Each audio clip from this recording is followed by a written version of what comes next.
have talked about challenges of how many treatment modalities can be absorbed by the healthcare system for a given single disease, right? And the idea of, while people theoretically will say, well, why can't exon skipping oligotherapy work side by side with gene therapy, side by side with utrophin, side by side with antifibrotics or anti-inflammatory? I think there's going to be a point where the data is going to be required to show that incremental benefit for all of these modalities to get the type of rare disease price point.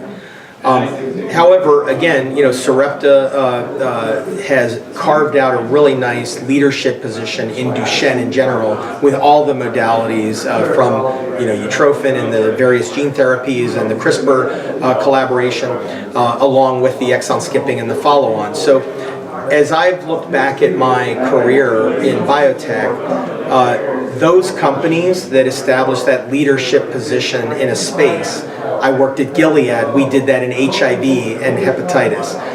You look at Celgene, another former company I worked for, where they carved that out in multiple myeloma and hematology, myelodysplastic syndrome and other hematologic malignancies, and they've diversified from there. You look at Vertex, while they started out in both hepatitis and cystic fibrosis, they have the leadership and dominant position in cystic fibrosis. So huge value can be created when companies focus on a given disease area and do everything they can to land grab, if you will, the various modalities that might be successful. So I think what we're seeing with Sarepta is that understanding that they are in the leadership position in Duchenne, and that even if all of those technologies don't end up working out, they have enough shots on goal, to borrow an old phrase, to successfully position themselves across the Duchenne community.